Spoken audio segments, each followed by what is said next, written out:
It is the season of giving, and it can be hard to find the perfect gift for everyone on your list. And even if you checked it twice, you still might be forgetting something or even someone. So how can you make sure you are checking off all the boxes and preventing any gift-giving faux pas? Here to unwrap it all for us is etiquette expert and author Mariah Humbert. Mariah, so good to have you, especially this busy time of year. Good to see you both. You have taught us on this show we should not roll up empty-handed, right? So can you give us some tips on what we should practically bring? You know, anytime we think about giving a gift to someone, we're in such a busy time of the year that sometimes we forget about the meaning behind it, the gesture, and we focus so much on getting the right item. But when we think about that it's not about the monetary value and it's about the thought that we put into it and the way we present it, that's really what matters most this time of year. Yeah, that's a really good reminder. So what if you're the host? What is the etiquette when it comes to receiving a gift? Yeah. Yes. So, opening gifts is dependent on, or when you open gifts, dependent on culture and geographical location. But typically in the US, we open a gift in front of someone so we can thank them in the moment. Host gifts are one of the exceptions to that. It's okay for you to put that to the side and open it at a later time. Love that. And then there's some host gift ideas too, if you're wondering what to bring them. Can we talk about the rise of sort of curated lists, Amazon wish lists? Well, what's your take on that? Should we be doing that? Is there maybe an age, maybe okay for kids, not so much for the grown ones? It's very common for a family member to say, give me a list of what you want. Give me a list of what your kids want. What I advise here is you want to give general items instead of specific links or specific brands. That way the person purchasing the gift can spend what they are comfortable with spending.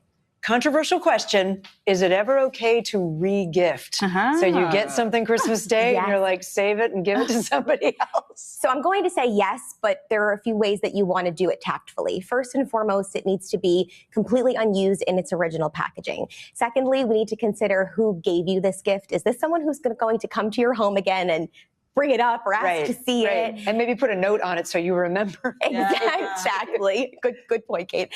And also, we don't want to re-gift within the same circle. But re-gifting can be a great option. It's sustainable. You can also consider donating. But if it's something you already have or you don't think you would like, it's okay to re-gift under those certain points. Right.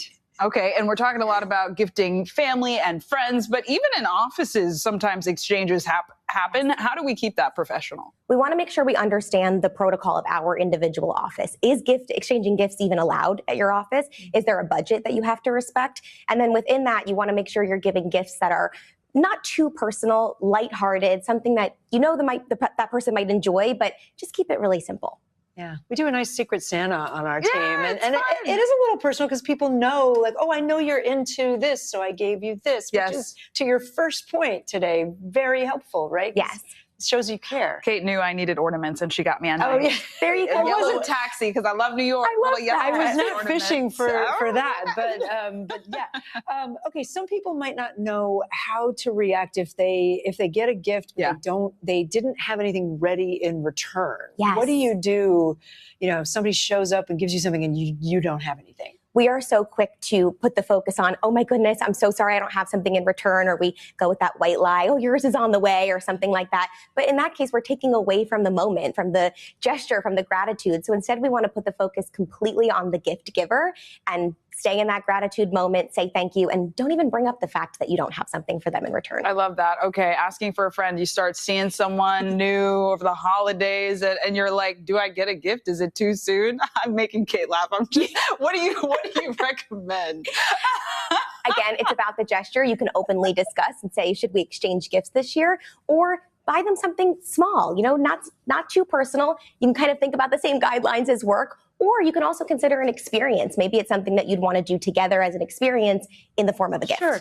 Are you soft launching something right now? There's nothing to soft launch here, folks. If there is, let me know.